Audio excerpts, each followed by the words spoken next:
दोस्तों, उस वीडियो के अंदर आपने मुझे इतना प्यार मोहब्बत दिया, वीडियो को मेरी उम्मीद से ज़्यादा आपने सराहा और उसे सपोर्ट किया, जिसमें मैंने कहा था कि मैं खानदानी गुंडागर्दी के अंदर फंसा हुआ हूँ।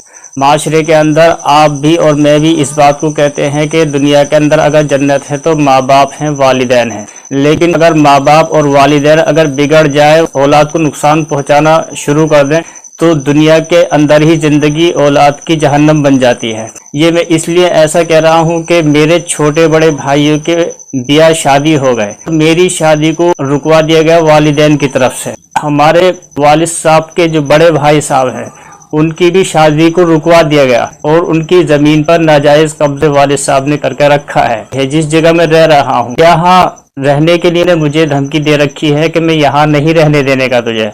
साल पहले करीब 15 से 20 गुंडों को वालिद साहब ने बुलाकर, वालिद साहब के इशारे पर आने के बाद में मेरे ऊपर एक तरफा फौजदारी करी, और जो मेरा दादा इलाही जायदाद के अंदर हक है, मेरा घर है जिसका मैं वारिस बनता हूँ, उस फौजदारी करके छोटे भाई को कब्जा करवाया। फौजदारी के अंदर छोटे भाई के साथ में करीब 15 से 20 आदमी ग्रुप के अंदर थे, जिनमें से छोटे चाचा भी मेरे थे।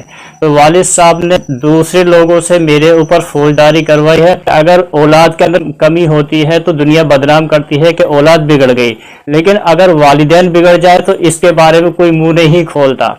दूसरे जो भाई हैं, उनको वालिद साहब, जिनकी सालाना इनकम कुछ मेरे अंदाजे के मुताबिक, लमसम बता रहा हूँ, कन्फर्म नहीं बता रहा, कुछ मेरा जो अंदाजा है वो 6 से 7 लाख रुपए सालाना हो सकती है। उसके अंदर मुझे शुरू जिंदगी से आज तक कोई मेरा हिस्सा नहीं है। जब से मैंने होश संभाला है तब से मैंने टॉर्चर वालिद साहब की तरफ से अपने आप को महसूस किया है। शुरू जिंदगी से अब तक मैं आपके सामने बात कर रहा हूँ, ज्यादा हिस्सा मेरा घर से बाहर निकला है।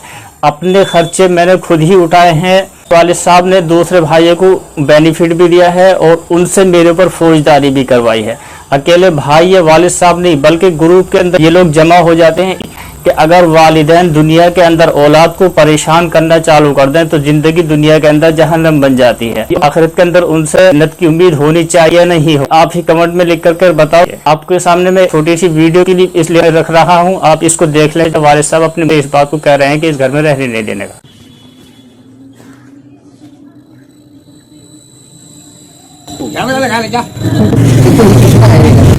इसके बगैर मेरे कुछ वीडियो क्लिप है जो आपके सामने मैं आगे इसके बाद नेक्स्ट 1 बाय 1 में आपको दूंगा।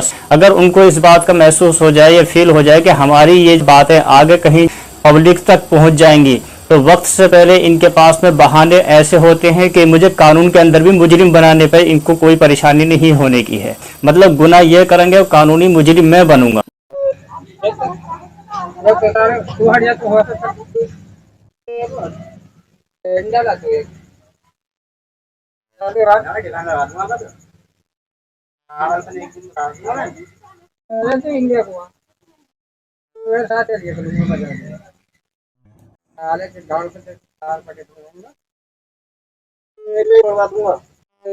मौलवी का बता रहा हूँ, भेज दिया तो ऐसा समझा देने सालों तोड़वा दूंगा तो